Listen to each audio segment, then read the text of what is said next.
Chers amis, bien le bonjour. Nous sommes contents d'être ensemble pour étudier notre leçon d'aujourd'hui. Nous allons nous courber pour la prière.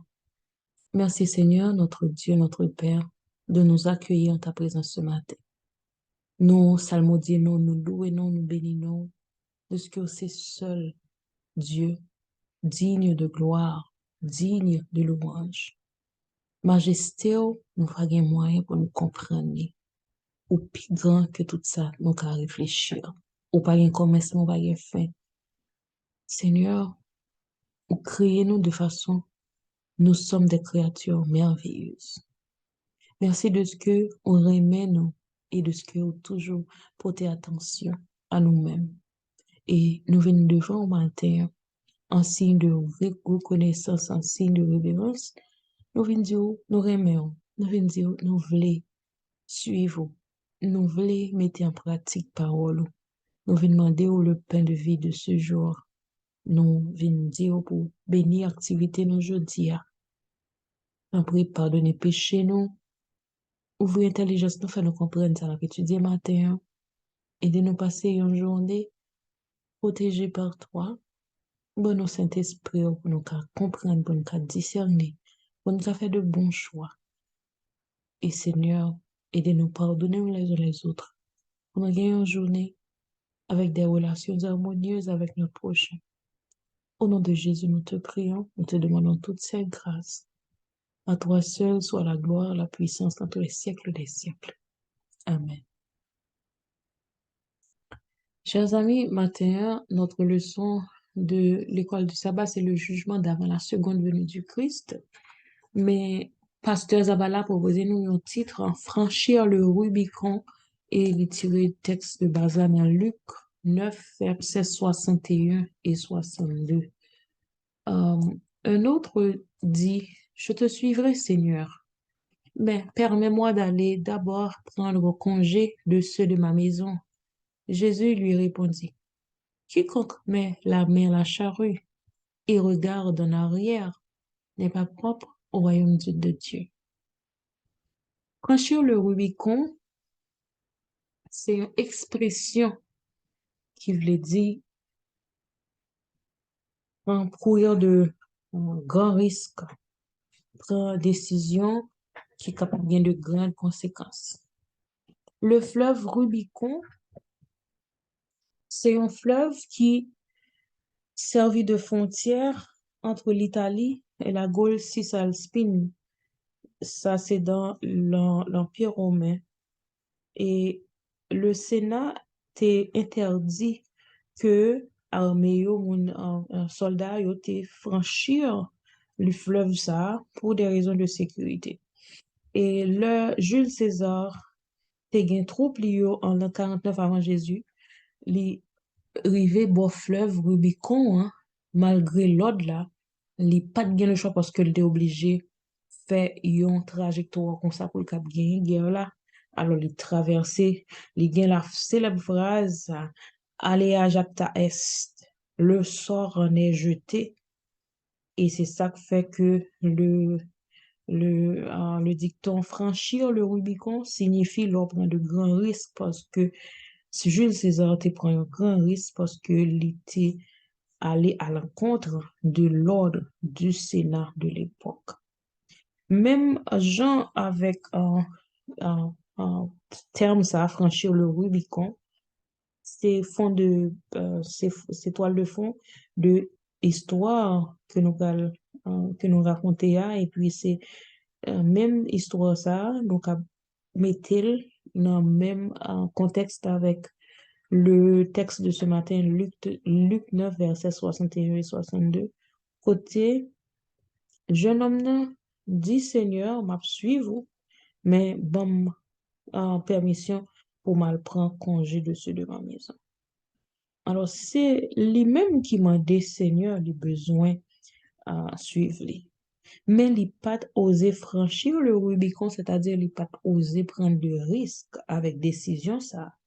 C'est pas Jésus qui te relève, c'est lui-même qui offrit tête pour suivre Jésus.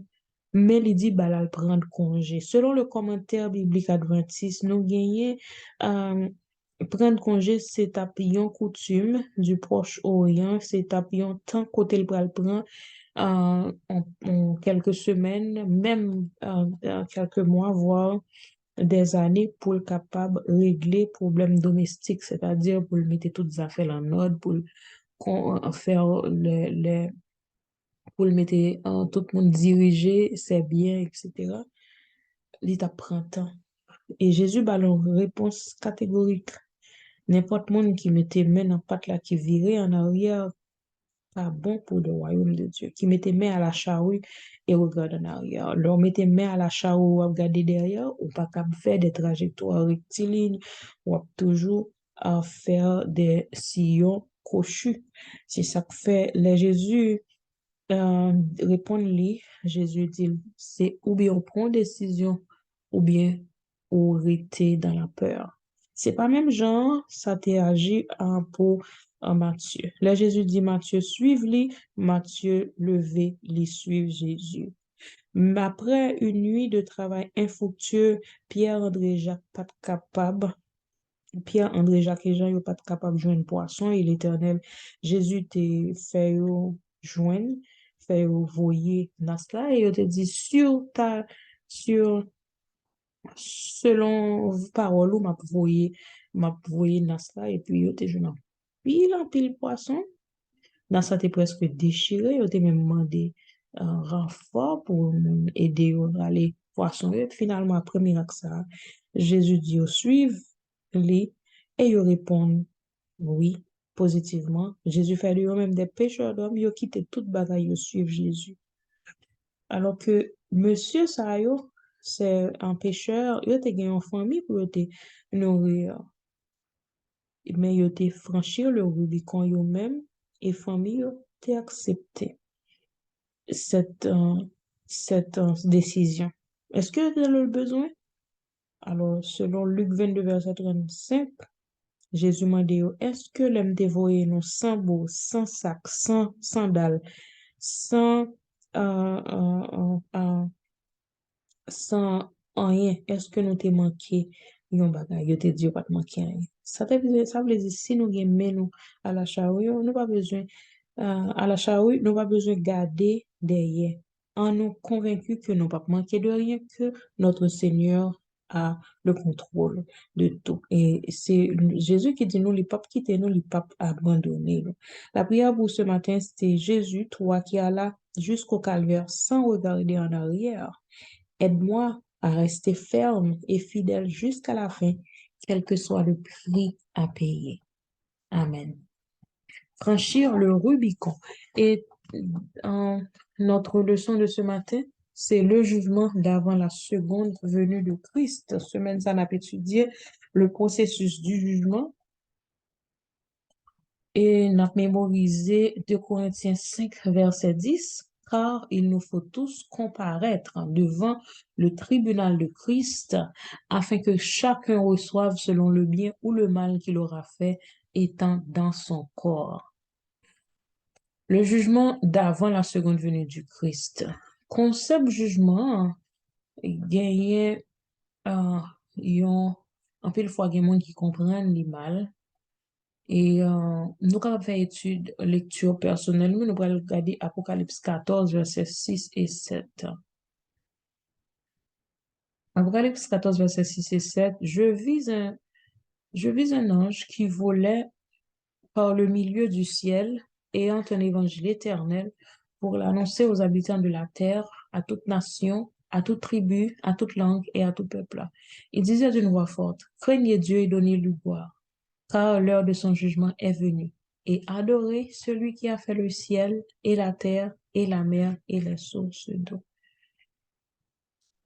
Nous voyons comment c'est Jésus nous supposons craindre Dieu, by bon Dieu gloire, l'heure de son jugement. Il y a toujours bien ce jugement. Et quelle est la portée de ce jugement? Il y a 3 concepts pour nous kembe sur l'enseignement biblique de base du jugement. Premier, ça nous besoin de connaître, c'est que a gagné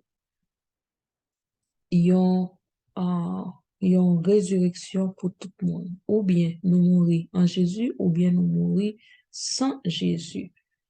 La bien, a bien, à tout le monde qui mourit, ral gagner la résurrection. Maintenant, le nous fait mourir, nous pas connaît rien, nous inconscients, nous comme si, Jean la Bible décrit, c'est un sommeil, c'est un repos, nous, pas connaît rien, nous abdomen attend la résurrection. Mais, il y a la première résurrection pour, euh, pour monde qui acceptait Jésus et la seconde résurrection pour monde qui pas fait la paix avec Jésus. Eh bien, on appelle Jean 5, verset 25 à 29 pour nous comprendre. Ça, en vérité, je vous le dis, l'heure vient et elle est déjà venue où les morts entendront la voix du Fils de Dieu et ceux qui l'auront entendu vivront. Car comme le Père a la vie en lui-même, ainsi il a donné au Fils d'avoir la vie en lui-même. Et il lui a donné le pouvoir de juger, le jugement, parce qu'il est le Fils de l'homme. Ne vous étonnez pas de cela, car l'heure vient où tous ceux qui sont dans les sépulcres entendront sa voix et en sortiront. Ceux qui auront fait le bien ressusciteront pour la vie, c'est la première résurrection. Mais ceux qui auront fait le mal ressusciteront pour le jugement, ça c'est la seconde résurrection. Deuxième, ça nous besoin connaître, c'est que, deuxième enseignement de base que nous besoin connaître, c'est que le jugement est universel pour tous les êtres humains. Pas bien parti pris, son jugement cap universel. 2 Corinthiens 5, verset 10 dit nous, car il nous faut tous, nous toutes, il nous faut tous comparaître devant le tribunal de Christ afin que chacun reçoive selon le bien ou le mal qu'il aura fait étant dans son corps.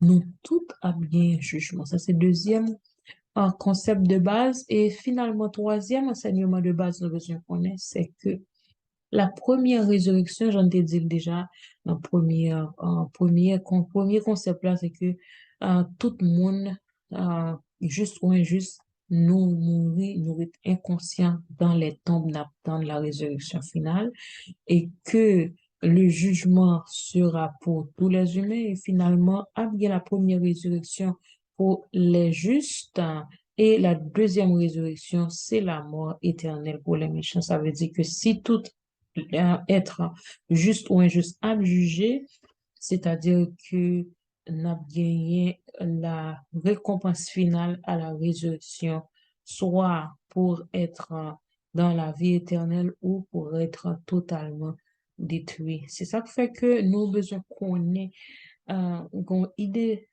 selon la Bible du jugement et ça t'a supposé ben nous yon en force, yon détermination, ça t'a supposé impacter façon à vivre jodi à sous terre si nous déjà connaît pour aller gagner un jugement final pour faire la décantation entre les justes et les non justes et comment pour nous justifier c'est seulement par grâce le salut s'obtient par grâce nous pas rien pour nous faire pour ça c'est juste accepter le salut accepter le sauveur et ensuite par amour obéir à ses lois et n'a pas accepté Jésus, c'est nous croire, nous baptiser, nous suivre ses commandements, nous être en communion avec elle, nous être veiller jusqu'à ce que nous capables d'entrer. C'est le sang de Jésus, c'est Jésus même, le sacrifice qui a substitué pour le pardon de nos péchés. C'est en Jésus seulement nous capables de joindre la vie éternelle. C'est là qu'on a fait la présentation de ce matin. On va souhaiter nous passer un bon lundi. À demain, si Dieu veut.